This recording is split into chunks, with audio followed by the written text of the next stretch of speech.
et bienvenue sur Tescars. J'ai le plaisir aujourd'hui de vous retrouver pour l'essai de la toute nouvelle Fiat 600i. Au niveau dimension, la nouvelle 600i mesure 4,17 m de long, 1,52 de haut et 1,78 de large pour une garde au sol de 199 mm et seulement 1,5 tonne à vide sur la balance. 1520 kg pour être très précis. À l'avant, on retrouve naturellement le nom du modèle, une petite grille pour refroidir. Là, vous avez le système qui permet notamment le régulateur de vitesse adaptatif, qui n'est pas dispo sur cette finition raide, mais qui est sur la finition Prima. Optique à LED, anti-brouillard juste en dessous, logique. Une grille de calandre d'ailleurs que je trouve assez sympa, ça change. Jantes de 16 pouces et de 18 sur la version Prima. Passage de roue et bas de caisse noir avec de nouveau l'inscription 600. Rétro noir. On retrouve ici de nouveau la finition et on arrive sur la partie arrière avec quelques petits détails très sympas.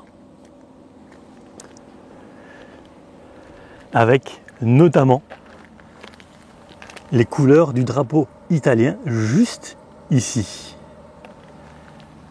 Le petit i pour indiquer évidemment qu'il s'agit d'un modèle électrique et des feux arrière que je trouve très sympas. Sur cette version raide, il y a les capteurs de recul. Sur l'autre finition, Prima, vous avez en plus des capteurs à 360 degrés, une caméra de recul qui, elle, dispose d'un angle de 180 degrés.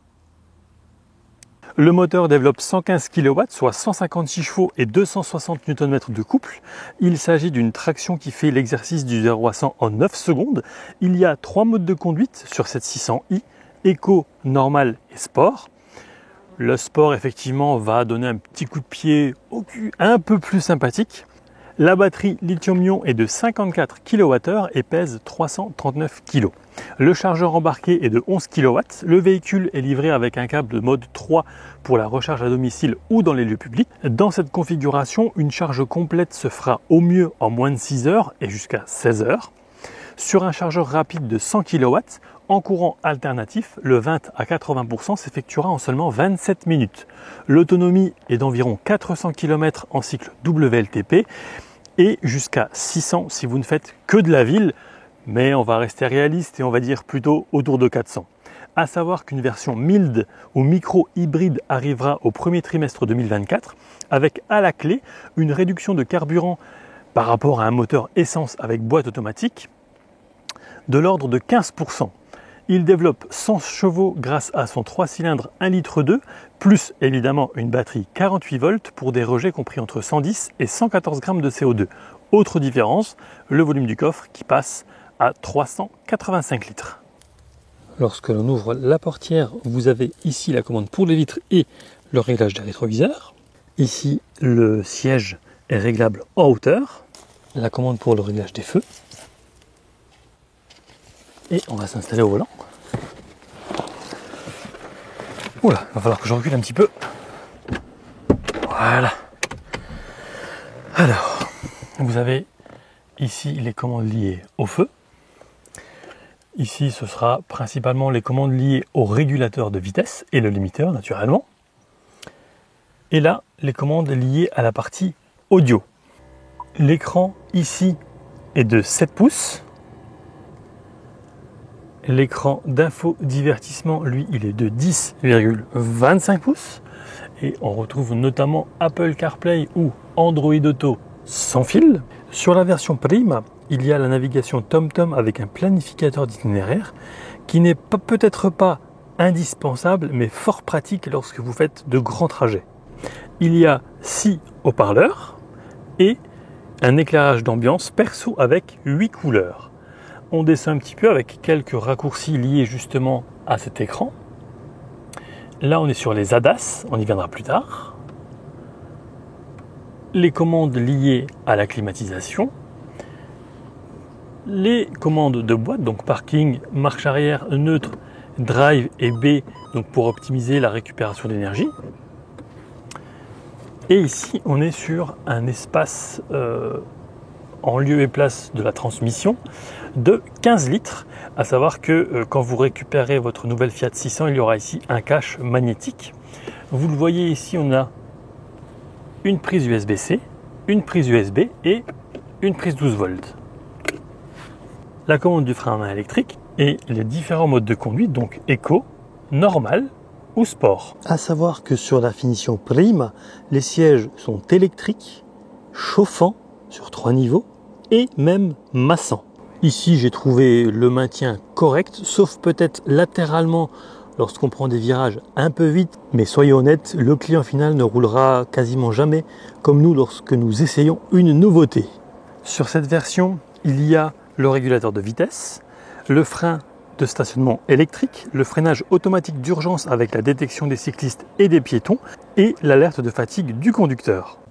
Qu'en est-il de l'espace arrière de cette nouvelle Fiat 600i? Eh bien, vous le voyez, au niveau des jambes, ça passe, sans modifier ma position de conduite, toujours. Et au niveau de la tête, ça passe aussi largement. J'aurais juste aimé, même sur cette version, quelques connectiques pour les passages arrière. Rien de rédhibitoire, mais quand on prend goût à certaines choses, voilà. À savoir qu'il y a une connectivité USB-C sur la finition Prima. Le haillon ici est manuel, mais vous pouvez aussi avoir l'ouverture main libre au pied. Et le volume de chargement est compris entre 360 et 1231 litres. En conclusion, quoi penser de cette Fiat 600i? Alors en ville, c'est vraiment un régal. Bon rayon de braquage, la direction est hyper souple. C'est vraiment très agréable. La bouille, bon bah forcément je dirais que c'est une grande 500. On va pas l'appeler 500X ou 500L, encore moins d'ailleurs 500L que 500X. Sa plateforme elle est connue, elle partage la même que la DS3 Crossback ou encore que la Jeep Avenger, qui était d'ailleurs à l'essai et qui est toujours à l'essai sur la chaîne. Les couleurs, il n'y a plus de gris chez Fiat, ça fait quelques mois déjà que la décision a été prise de prendre uniquement des teintes colorées. Il n'y a plus de gris chez Fiat, mais il y a quand même une teinte qui s'y rapproche pas mal. L'intérieur est assez sobre sur cette finition Red, qui démarre à 35 900 € avant le bonus. Et c'est la version, on va dire, la moins chère des deux, pour l'instant. Au niveau insonorisation, il y a parfois des bruits de vent ou encore des bruits qui remontent lorsqu'on évolue par exemple sur du gravier ou sur des pavés. Il y a voilà, une remontée d'informations sonores, pas toujours des plus agréables. À l'arrière, il y a de la place, c'est juste ce qu'il faut. Le coffre, vous l'avez vu sur la version électrique, 100% électrique, il est de 360. Si vous voulez un coffre un peu plus grand, il faudra attendre début 2024 pour la version mild hybride ou micro hybride.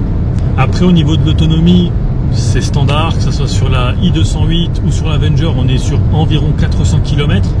Sur le segment, on va dire BSUV, c'est correct. C'est un véhicule forcément pour la ville, mais avec lequel on va aussi pouvoir faire des trajets, en planifiant préalablement son itinéraire, bien entendu. Au niveau confort des sièges, je dirais que c'est correct. On pourrait être encore mieux maintenu latéralement. Bon, après, c'est pas une voiture sportive non plus, il ne faut pas l'oublier. Donc, je dirais un bon positionnement, une bonne bouille, comme les Italiens savent faire, même si elle est fabriquée en Pologne. Voilà, donc n'hésitez pas si vous avez des questions dans les commentaires, ils sont là pour ça. Et il ne me reste plus qu'à remercier Ludo qui est à côté de moi pour son aide en vidéo. Et bien entendu, Hugues de Fiat France pour l'invitation. Il n'y avait que quelques heures qui ont séparé l'essai de la Fiat 600i et le salon de Lyon. Alors j'en profite pour vous montrer ici une version Prima avec les capteurs à l'avant, les jantes de 18 pouces, et des touches chromées en bas. Le vitrage arrière il est surteinté. La caméra de recul à 180 degrés.